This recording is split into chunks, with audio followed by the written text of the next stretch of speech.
We want to welcome you to May, and we're happy that we have had this wonderful weather, and happy Mother's Day to all the mothers. I hope you had a great day. And this month, in the same theme of mothers and women, we're going to discuss women's health with Amber Burns. She's our new best friend. We've been working together for all three of our outreach programs. We're working with Amber this month. So thank you, Amber. Yeah. And without further ado, we're going to introduce Amber Burns. Thank you. Thank you. So the last presentation I gave, I was told that my presentation preceded bingo, and so I had a very short window, and then I had to be done. So I've gotten good at being really efficient. So we'll try to get through this and make it as interesting as possible. So we're going to talk a little bit today about women's health. So a couple different things. We're going to talk about just some stages of the women's life, as well as wellness and prevention, and then a couple different programs that we offer at Reid as well that you might be interested in. So I will give you a little bit of background about myself. So I have been with Reid for 3 years in November. Prior to that, I worked in labor and delivery. So I worked in that unit for 7 years, and then prior to that, I worked in the emergency department. So I'm pretty well-rounded, pretty diverse background. I currently have 3 children. They are 7, 8, and 14. So we're kind of in the throes of all the different stages of raising children. All right, so 3 different stages of a woman's life that we see. So, 20s to 30s, a time of choice, balancing career and family. 30s to 40s, a time of change, hormonal changes, perimenopause. For any of those who are experiencing it or have experienced, that can kind of be a stressful time, kind of dealing with all those changes, what's normal, what's not normal. And that's kind of what we're going to talk about today. And then the late 40s to 50 is a time of just living well, managing chronic diseases, and just overall long-term wellness. But no matter what stage of life you're in, it is always essential to eat healthy, stay active, manage stress, and then supplement. So making sure you're taking a daily multivitamin, especially if you've been through menopause. So a daily multivitamin that is a good combination of calcium and vitamin D, which is good for our bone health. So eating healthy, I was talking to Katie and she told me that the last presentation talked a lot about healthy eating, making good choices with your diet. So, make sure you're getting plenty of whole grains, fruits, vegetables, healthy fats, and avoiding those trans fats, saturated fats. The big thing is watching sodium intake as well. That's hard on your heart, hard on your kidneys, can raise your blood pressure. So watching your salt intake, and then making sure you're drinking lots of water and staying well hydrated. Being active, I think a lot of people think that being active consists of an exercise plan where you go to the gym 3 times a week, and that doesn't always have to be the case. A short 10-minute walk around the block after dinner or after lunch is really beneficial. Parking a little bit further away from the store when you go to the grocery store and getting those extra steps in as you go in. So very small little changes day to day can really add up in the long term. So whatever works for you, I always tell my patients, whatever works for you in your lifestyle is what you're going to stick with. Don't force yourself to do something that you don't enjoy. I have women that do Zumba and they like to do the dancing, they like to do the movement. If you like to go walk while you listen to a podcast or an audiobook, whatever works well for you and gets you active, that's what you're going to be able to stick to. So just some tips for staying active. Moderate activity, 30 minutes a day, a couple days a week. Resistance training. Weight training is really good to help keep your muscles, strong, help keep your strength. But as we go through menopause, we start to lose some of the estrogen in our system, as the estrogen is what keeps our bones healthy. So walking really helps increase those osteoblasts in our joints, and so that weight-bearing exercise is really good to help keep our bones healthy. So just a 10, 15, 20-minute walk a day can be really good for you. Managing stress. I always say that women are the world's best jugglers. I think we have the innate desire to basically just take on everything and take on, you know, all the world's stresses on our shoulders. We feel like it's our job to do all of the things. And so as women, we tend to kind of lead stressful lives. And finding something that helps reduce those stress levels and helps you manage stress is really important too. So something that you enjoy. So, you know, socializing is really important, getting out with people. Something that you enjoy can really help with that stress management. The CDC actually estimates that 75 to 90% of doctor's visits have a stress-related root cause. So when we're stressed, excuse me, I woke up with a cold. Let me get a drink really quick. Thank you, Sherry. Yeah. I told my husband good morning and he goes, oh, they're gonna enjoy your voice today. I was like, thank you. So anyways, the CDC has found that 75 to 90% of doctor's visits are stress-related. So what do we do when we're stressed? I don't know about you guys, but I overeat. Weight gain, bad for your heart, bad for your body. Some people undereat, so then they don't eat. Stress can increase your blood pressure. It can cause you to gain weight. It can cause you to lose weight. So stress is really bad for your body. So finding a way to manage those stress levels, a short, brisk walk, meditating, crocheting. I like to do puzzles, going on a bike ride, socializing with friends, something that just helps you kind of calm down and bring those stress levels down. Some of the health consequences of stress, digestive problems.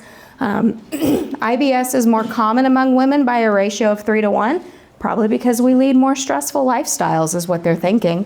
It is the most common digestive disorder for women to seek medical care for, the IBS, and then also it decreases our immune system, so it increases our risk of illness when we have high stress levels.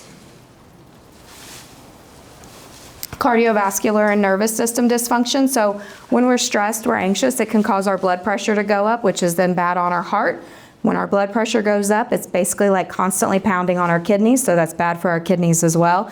And then kind of like we talked about earlier, weight gain can be a problem too because of those excess cortisol levels. So just some different stress management, kind of identifying what those stressors are, managing them. Don't be afraid to say no if you're a people pleaser. That's a big thing too. And then regular exercise, make sure you're sleeping well. Find a hobby that you enjoy and be social. Sounds easy, I know, but every little bit helps.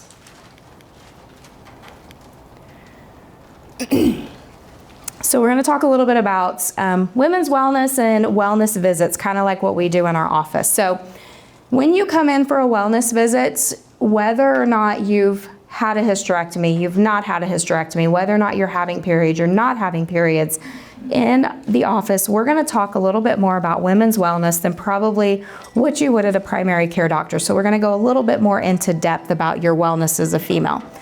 So I always recommend a breast exam for anybody who's over the age of 25. Pap smears start at the age of 21. You will go... Even if you've never been sexually active, you should still start your pap smears at the age of 21, and then those will go all the way to the age of 65. So if you have had 2 pap smears that are normal prior to the age of 65, once you have that last one around 65 and it's also normal, you're done.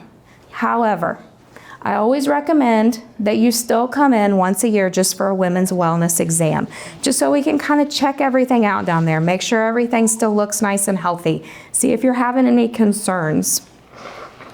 Then we talk about preventative maintenance, just routine health screenings, mammograms, DEXA scans, which is the bone density scans. Anybody ever had a DEXA scan before? That bone mineral density scan? So basically just a full body scan. It looks at your bone density health, checks for osteoporosis or osteopenia. If that is caught early, we can usually treat that with medication or calcium and vitamin D supplements, and so we can kind of get ahead of that before it does turn into osteoporosis. So just some other women's wellness screenings that we recommend. So obviously the main one that people think of is pap smear, so we do talk about that. But then I also talk to all my women in the office too about, talk to me about your breast health. Any family history of breast cancer? Have you ever had an abnormal mammogram? Have you noticed any changes with your breast? Any lumps, bumps, nodules, discharge, skin changes? Have you ever had a colonoscopy? What are your thoughts on a colonoscopy? If you don't want to do a colonoscopy, there's always the option to do Cologuard as well. And there's a couple different things that kind of prevent you from being able to do that, but we can talk about that in the office. And then routine STD screening if you're still sexually active or having any concerns or issues. I always recommend people get that done at least once or twice a year. And then also if you're at an age where you need a bone mineral density scan. So it's not just about the pap smears, it's not just about the pelvic exam, it's about the overall women's wellness and overall women's health. So we really try to touch on all that different areas of life. And then, tell me about your lifestyle. How's your stress? Are you sexually active? Are you walking? Are you getting exercise? How is everything going? So we kind of touch on a lot of different areas. Cervical cancer is one of the most preventable and treatable types of cancer. So I always recommend, the ASCCP recommends starting pap smears at the age of 21 because it is the most treatable form of cancer when detected early. Pap smears are done in the office with a speculum. We go in through the vaginal opening, we find the cervix, and then we just use a plastic little spatula, just kind of real gently scrape it along the outside of the cervix. And what we're doing is we're picking up some of those cells, we're sending those cells off to the lab, and then they're looking at those cells to see if they see any changes that could be concerning for cancer or precancerous changes. Again, just kind of recommendations here. So pap smears start at the age of 21, regardless of sexual history. If your pap smear is normal, you can repeat that again in 3 years. When you are 30, we start routinely doing HPV co-testing as well. If your pap smear is normal with negative HPV co-testing, then you don't need another one for 5 years. However, I still recommend that you come in every year just for a routine pelvic exam and just to talk about your overall well-being. What's HPV? Great question. So HPV is the human papillomavirus. It is a virus that is spread sexually. If you get it, sometimes your body will fight it off, but there are strains of HPV that if your body does not fight it off can increase your risk of cervical cancer. So those are the HPV strains 16, 18, and 45. So if you come back positive for HPV, depending on what the pap smear is, then we would either recommend a colposcopy, where we go in and kind of take a closer look at your cervix with a microscope, or you come back for another screening in 1 year. HPV has immunizations now that are offered starting at the age of, I believe it's 10. So girls starting at the age of 10 can get actually vaccinated for HPV at a young age. And that does help prevent them from getting those high-risk strains of HPV.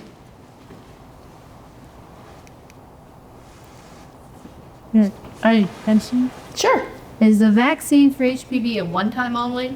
So it depends on when you get it. But yes, it is a one-time only. It is, if you get it when you, under the age of 16, it's a 2-part series, so you get 2. If you are over a certain age, we have a whole guideline. If you're over a certain age, then it's 3 vaccines. Well, you had up there at 9 years old. How do they get that at 9 years old? Yeah. Starter as an age 9. Down at the Oh, yeah. Some they do approve it, but most of the pediatricians won't give it until around 11 or 12. And now they get there if they're not having sex. Well, you can still get the vaccine if you've not been sexually active. Yeah. I can do that part. Yes. So you actually should be vaccinated, which is why they do it at such a young age, because ideally this is pre-sexual activity. So it's approved as young as 9. Usually girls get it around that 11 to 12 year mark when they get their 6th grade vaccines. Yes, thank you.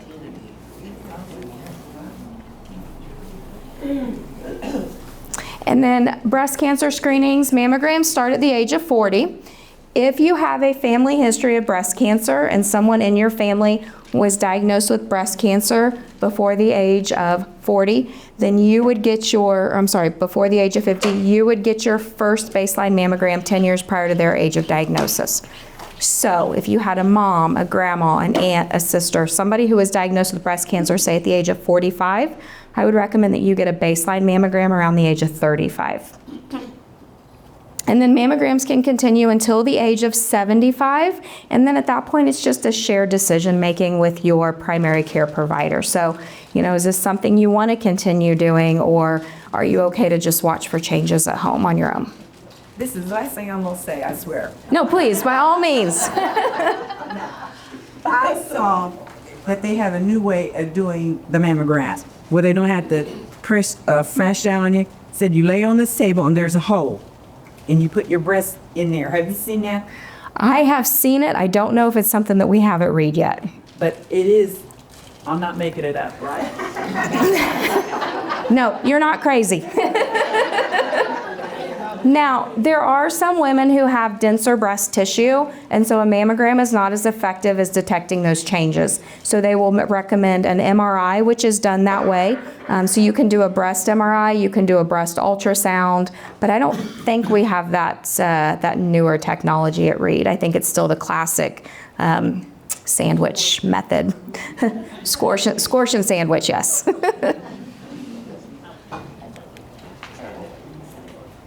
So warning signs of breast cancer, I think when a lot of people think breast cancer, they think, oh, I felt a nodule or I felt a lump in my breast. And there can be other changes here. So you can have a bump. You can also see some different changes to the skin. So feeling a thickened area, seeing a dimple or a pulling of the breast tissue. There could be an area that's red or hot. You could have discharge from the nipple or like a little bit of crusting around the nipple. Sores, obviously a hard lump, kind of an orange peel skin. A new size, a new shape, if you feel like one has gotten significantly larger than the other one. So it's not just that nodule, it's any changes that you notice to your breast. Don't hesitate to come in. We'll take a look at that. And then, 9 times out of 10, I always end up ordering another mammogram with an ultrasound just so we can take a look at that. And then self-breast examinations. So couple different ways you can do these. I always recommend that you just be familiar with your own breast. That way, if you do see any changes, you know that they're there and you recognize them because you are familiar with your own breast tissue. So you can do these in a circular motion. I always recommend that you lay flat, or you can do it in the shower, but you put your arm up over your head and then you just can either go up and down on your breast tissue or you can go in a circular motion. Make sure when you're doing your breast exams at home that you're getting up under the armpit as well, because you do have lymph nodes that go from your breast tissue all the way up into your armpits as well. Colorectal cancer screenings. So these are the colonoscopies. They now recommend that they start at 45. It previously was the age of 50. And this can either be a colonoscopy or a Cologuard test. Has anybody had a colonoscopy before? Yes. What is the worst part of the colonoscopy? The prep, right? Yeah. So I've not had one yet. I'm getting there, but I've been told that the prep is the worst. There is a Cologuard test. Has anybody done that before? The Cologuard test from home? So this is an option that you can do as long as you don't have a family history of colon cancer, you don't have a history of hemorrhoids or irritable bowel syndrome. So if you don't have a history of any of that, this would be an option as well if you didn't want to do a colonoscopy. So basically you just collect your own stool sample at home and you send it in, and then they analyze the fecal matter for any DNA changes that could indicate colon cancer. What? You lost me. I was like, I just know it for the test. And you know that the UPS guy knows exactly what's in that box because they recognize that label and they know exactly what's in that box.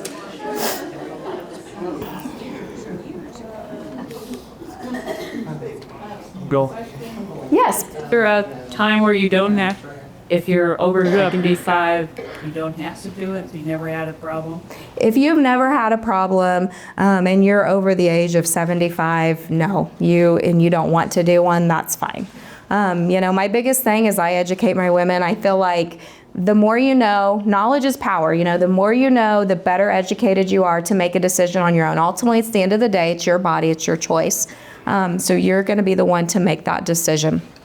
So if you've never had an issue and you're not currently having any issues, that's definitely a decision that you can kind of talk out with your provider and see, you know, kind of do that shared decision making. Routine STD screening. I always offer this to everybody when they come in. So if you ever come see me, I'm like, would you like STD testing with your PAP? Do not feel like I am discriminating against you. I offer it to everybody. I think as women, we have to take care of ourselves first and foremost. So I always recommend it to anybody, you know, any of the younger population, people who have just recently become sexually active. But I feel like everybody should have it done at least once in their life, especially for HIV and hepatitis as well.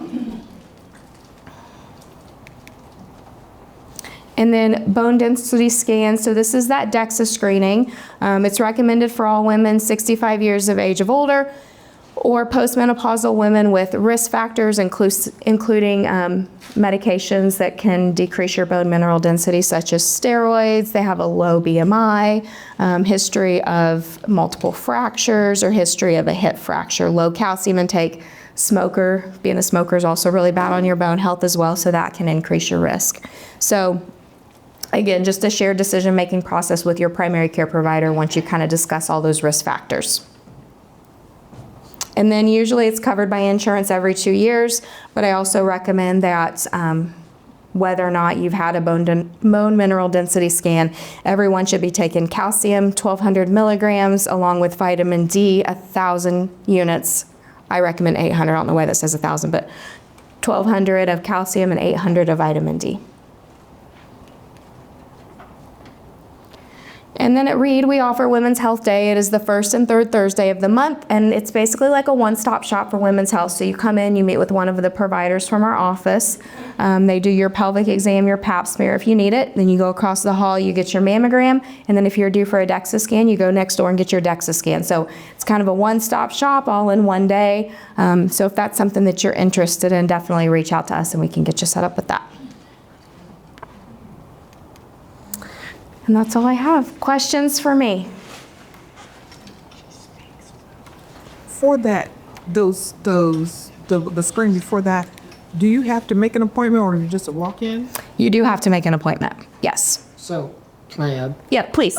So one, we have self-breast exam forms back here. Come back and grab one if you want from our team. We plan to bring those forms, right? The Women's Health Day, but they didn't get printed in time. So we will bring those back next month if you guys want more information on those too. So we had planned to bring that handout and then you can get printed in time. Where do you go to sign up? For the Women's Health Day. Do they call central scheduling for that? I think so. Yes, I don't think it's through our office. So just call central scheduling for that. We'll get you on the schedule. And then that allows the provider some time ahead of time to kind of look through your chart, look through your history, kind of see what you're due for, and go from there. Yes. I have a question about the health center. Is that a totally different thing from your primary care? The Women's Health Day? No, the center. Is the center like in front of the where you get your mammogram and stuff, or because I haven't taken off my clothes for anyone to see my body in 10 years. And I used to hate it. Yeah. But I live alone. I could have a third boob growing out of my back and find out. You know, I don't see my back. So I was wondering, you have to request to have a more thorough examination. Yeah, no, you don't have, so it depends. If you want to have a more thorough examination by your primary care provider, they should definitely do that. If you would rather come to our office, we are in the outpatient building in Suite 220 at Reid at the hospital, but we're like next door in the outpatient building, and you can come up and see us for just a routine GYN women's exam. And you do not have to have a referral, you just call to make an appointment. And a lot of people prefer a female provider, so if you'd prefer to see a female provider, just let them know when you schedule your appointment. And just tell them you're due for a women's wellness, and there is no age limit at all. So I've had women 98, I think the oldest I've seen in there is 101. Wow. Yeah, so Yes, I had a woman come in and she was 82 and she was getting ready to get married after 40 years. And so she was like, I just want to make sure everything works. And I was like, absolutely, let's do this.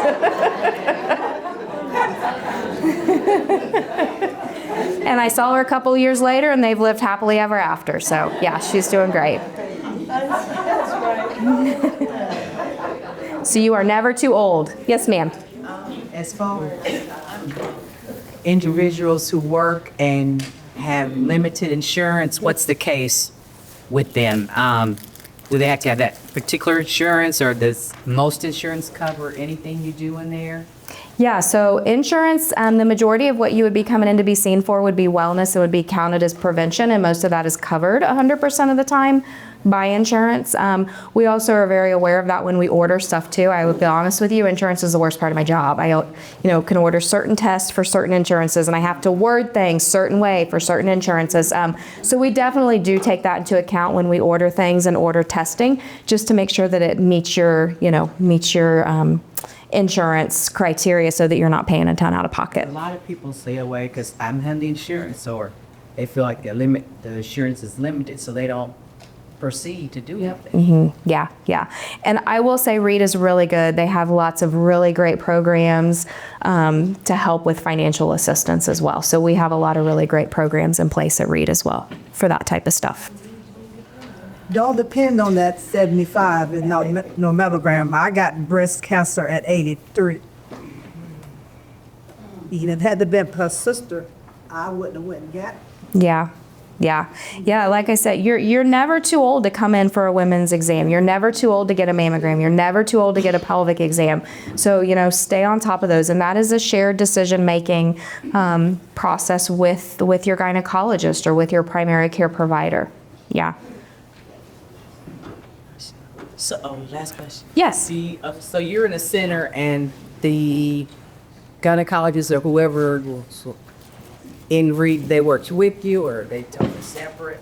No, so we're all in one big office together. Yep, so we have 5 physicians, we have 3 nurse practitioners, and then we have 2 nurse midwives. So all of the nurse practitioners and nurse midwives are females, and then 2 of our doctors, Dr. Taylor and Dr. Brandenstein, are females as well, and then we have 3 males, so we're all in there together. So if we ever have an issue or we want somebody to come in and kind of take a second look, we always have that support there in the office. The nurse practitioners and nurse midwives, we tend to work later. My latest appointment is at 5 on some days, so for those people that work or have jobs, I do offer later appointments later in the evening for that reason as well. So are they taking clients, or are they booked, the doctors, et cetera? Nope. Yeah, we have plenty of openings. I would say right now I'm booked out about probably 2 weeks at the moment. So yeah, we do have openings. I also go to Connorsville. We have outreach facilities in Connorsville and Cambridge, Winchester, and then we have a couple over in Ohio. But then our primary location is right up here at Reed as well. So yeah, we're typically able, we have a good sized staff, so we're able to get people in pretty quickly, which is nice. And then if we see any concerns, as nurse practitioners, there's kind of a limit on what we can do. So we can't do surgeries, stuff like that. So if we feel like you need a more in-depth evaluation or a consultation from a physician, usually we're able to get you into a physician within a couple of weeks. Any other questions? Yeah. What's the difference between a doctor and a nurse practitioner? So a doctor went to medical school. A nurse practitioner, we started as RNs and then got an advanced degree to become nurse practitioners. In the state of Indiana, we have to collaborate with a physician. So the physician kind of oversees what we do and signs off on 30% of our charts. So we can't practice independently in the state of Indiana, but we can diagnose, we can treat, we can order medications. We don't do surgery. So, yeah. But you'll charge the same? Do what? You charge the same? That is not a question that I have the answer to.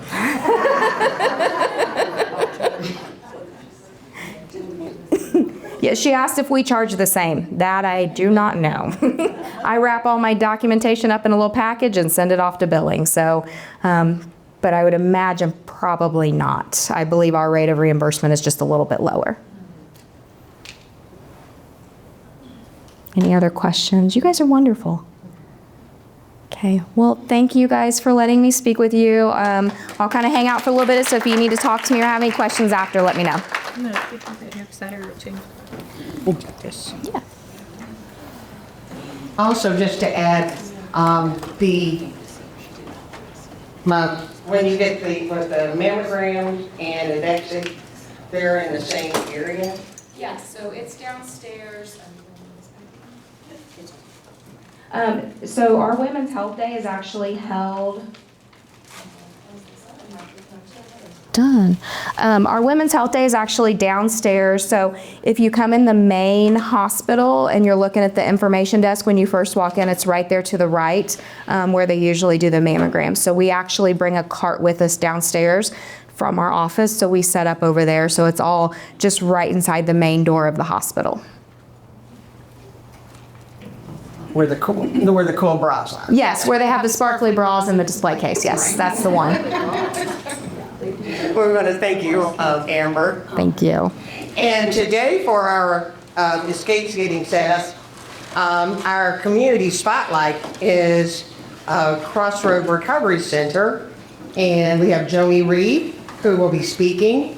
And actually, it's a hidden jewel in our community that I'm excited that she'll be able to share what Crossroads does, because they're very crucial to our community. So as she's getting set up, we'll let Joni start. Or you need the video first? Yeah, it doesn't matter. If you can't get it, it's not a big deal. No, I'm gonna get it. Okay. All right. I can go ahead and talk, yeah. So hello ladies. You all look lovely, by the way, and I love your humor and your questions are so good. I'm honored to be able to speak here today. My name is Joni Reed, and I'm the director at Crossroad Recovery Center for Women. Crossroad has been in operation as a recovery center for women since 2010. So they opened their doors. Karen and Paul Rose are the ones that founded the recovery center, and it's actually been there. And we house about 18 to 21 women at a time. And we have 2 different programs that are at the facility. So we actually have the Crossroad 4-month program, which is where women come. So we're not a detox center, and we're not like a clinical facility, what you might think of as a rehab. There's no doctors that work there. There's no nurses. So it's not a clinical program. But what they do, the women come there, and for 4 months, they don't work at a job, and they come there it's completely free. So the women that come, they don't have to have any kind of insurance. They don't have to pay anything for the 4 months that they're there. And what they do is they spend all day, they get up at about 6:45 in the morning, and they go to groups and classes during the day to try to find the root cause of their addiction. And so most of the time, drug addiction is not simply a choice that someone woke up and said, I want to be a drug addict when I grow up. It's caused by past trauma, or, they grew up in homes where that's what they did. And so we really try to spend those months, number one, discipling them to follow Jesus, because we really believe that a relationship with Jesus Christ will help set them free from the power of addiction. I'm standing before you today. I was a drug addict for 21 years, my entire life, and I had an encounter with Jesus Christ, and He has completely set me free, and I've been sober just under 8 years. Thank you. I actually went to Crossroad Recovery Center back in 2017. It's located halfway between. They don't know it as the old TB clinic. Yes, the old TB hospital on 27. So halfway between Richmond and Liberty there, next to Potter's Shop Road. So it's not actually the old hospital, but it's the large building right next door that housed the nurses and doctors at one time. It's been converted into a recovery center. So, so yeah, the women, we try to really give them a lot of support. Most of the women that come there, have burned a lot of bridges. And it's understandable, you know, family, friends, they don't know what to do. And so when they come there, they really we try to support them. Like we try to love them right where they're at. Give them clothes to wear, food to eat, a nice place to sleep. And our volunteers that come in just try to, you know, really take the time to listen and try to hear where they're coming from and offer godly support in that way. And that's life-changing. I always think of it like when you have a plant and it's dying, sometimes if you just pick that plant up and you put it into good soil and you give it water and sunshine and nutrients, that plant will come back to life and it will blossom. And that is what we see so often at Crossroad. And these women go on to have they get their children back. They become, you know, valued members of their family. We see God do amazing things about restoring their lives, their families, and they go out and they have a new sense of purpose. And so they get active in the community, they get active at a job. And so after that 4-month program is over, we don't want to get them all better and doing well and then send them back out to a bad situation. So what we have is what we call our Victory Transitional Living Program. And so what that is about is they stay there at the facility, and at that point they get a job and they start working. We help them to save money. We actually charge them $50 a week in rent, not because we want their money, but we want to teach them responsibility and kind of how that works. We help them with budgeting and that type of thing. And so while they're in the program, we do Bible studies, we do like emotional healing classes, we do spiritual healing classes, and then we do practical living skills. So just like basic things, how to cook, how to clean, how to budget, just things that sometimes people haven't been taught. And so that can be a real game changer for them. I'm gonna let the video play before it goes to the screensaver.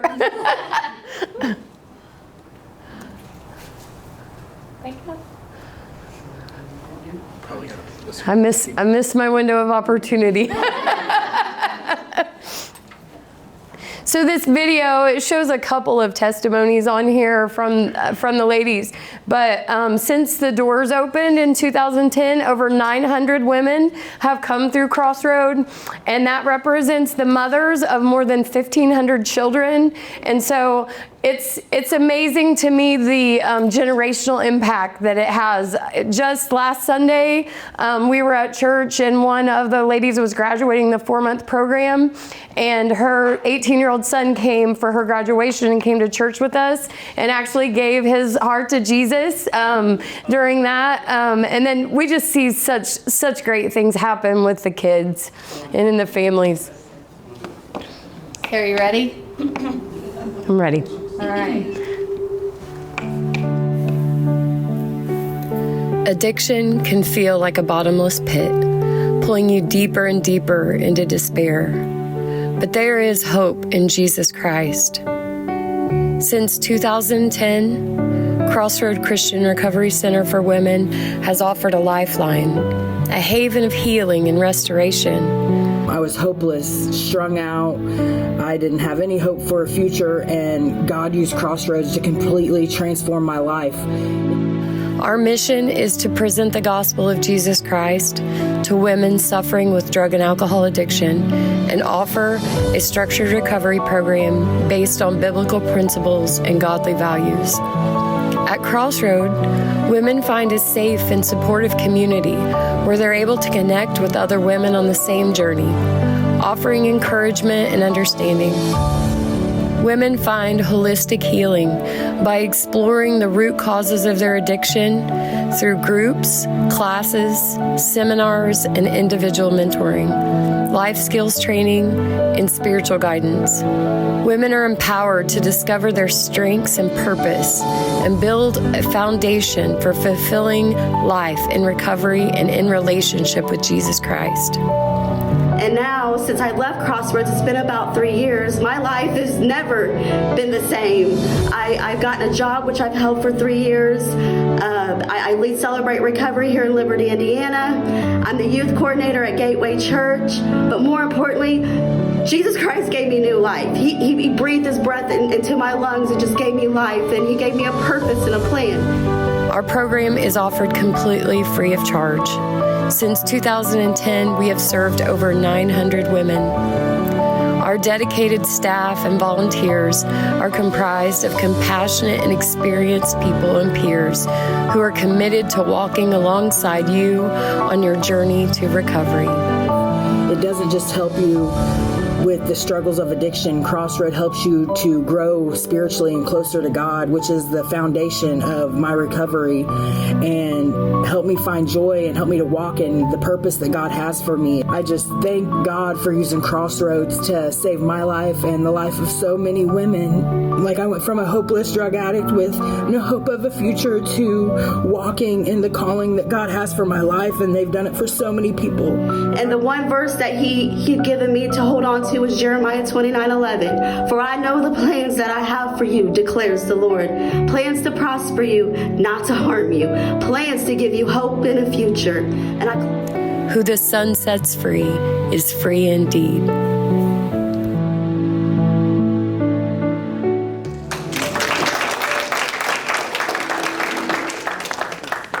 So basically what we're doing is trying to support these women in their recovery journey.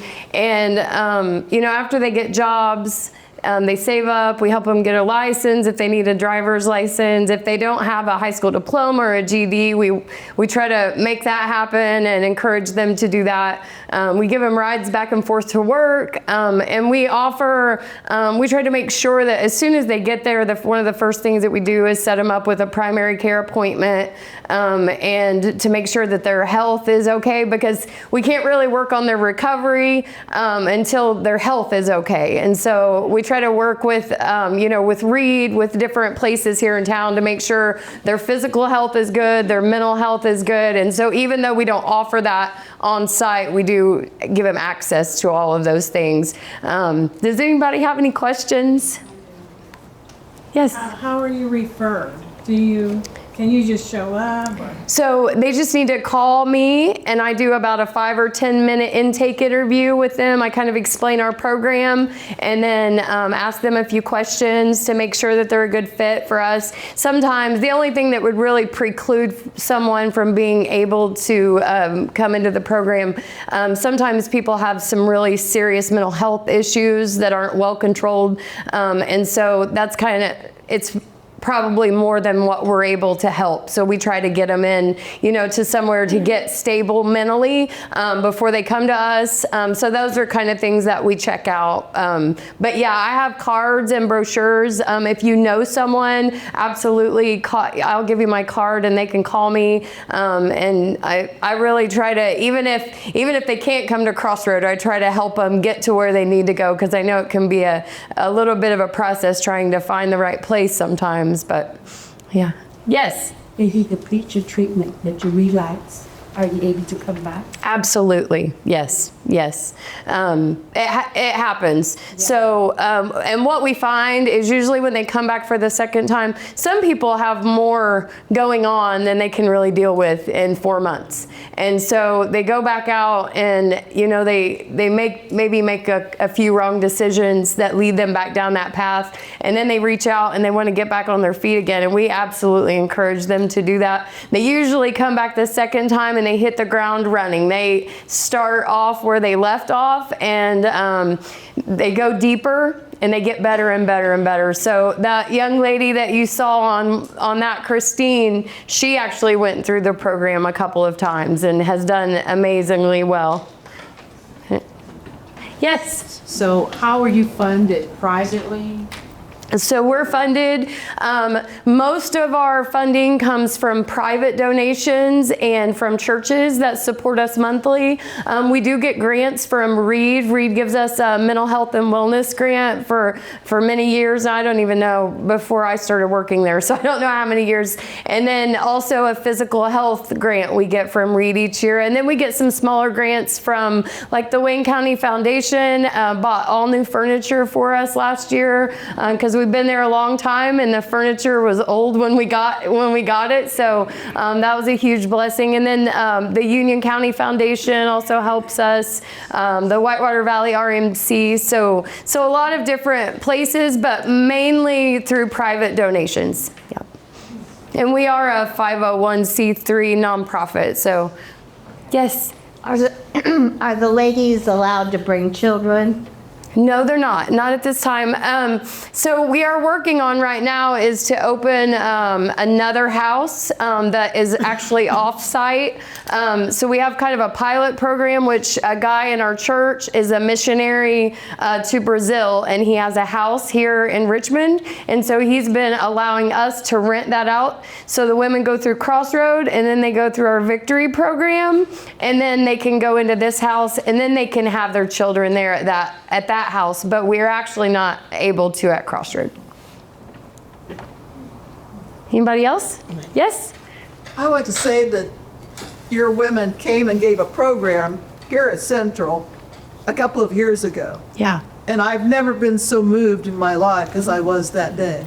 Oh. Those women were just fantastic. Yes. Yes, they are. They're beautiful women with beautiful hearts, and it's amazing for me to get up every day and to be able to watch this miraculous transformation that happens in their lives. It's quite a blessing. Yes. I wanted to add that even before Joni came to Crossroads, one of the biggest things is it's always that often there's resources in your backyard that people don't tend to use. However, the court systems in Cincinnati and Kentucky just highlighted the great things that Crossroads did until the people in Wayne County, I know, like our legal system, really started to pay attention to what they provided. I had the opportunity, I used to go at least twice a month to sign people up for insurance because they can't get health care if they didn't have insurance. So it's a really great organization, and we have the opportunity to attend your annual meetings. Yes. And if you can stand not crying all night, but you can go. But it's just to see families who have been reunited and the different stories. It's amazing. Yes. Amen. Anyone else? Okay. Thank you all so much for letting me share. Yes. Did you? How many of the women are local? I would say between Richmond and Connorsville, I would say that makes up about maybe 30% of the women, but we get women from all over. So we have women from out of state sometimes, but just all over Indiana, sometimes Ohio, Illinois, Kentucky. And so it's kind of a good mishmash. And are there things that could be contributed? Yes, absolutely. So, I'll just do a little plug for our yard sale. Our yard sale has turned into our biggest fundraiser for the year. I would have never thought that, but it starts on May 22nd through the 26th. So if we have any bargain shoppers, you guys, it is the biggest yard sale that you've ever seen in your life. And we don't put prices on anything. You just make a donation towards Crossroad. And if you have items that you'd like to donate to the yard sale, we'll come and pick them up. You can drop them off.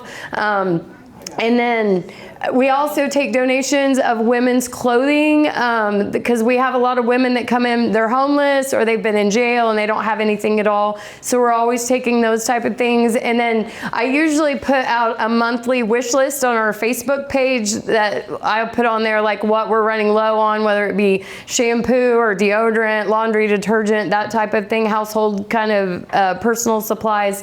And so we do take donations for those kind of items as well. Well, And next month, we will have our gastroenterology panel will be here.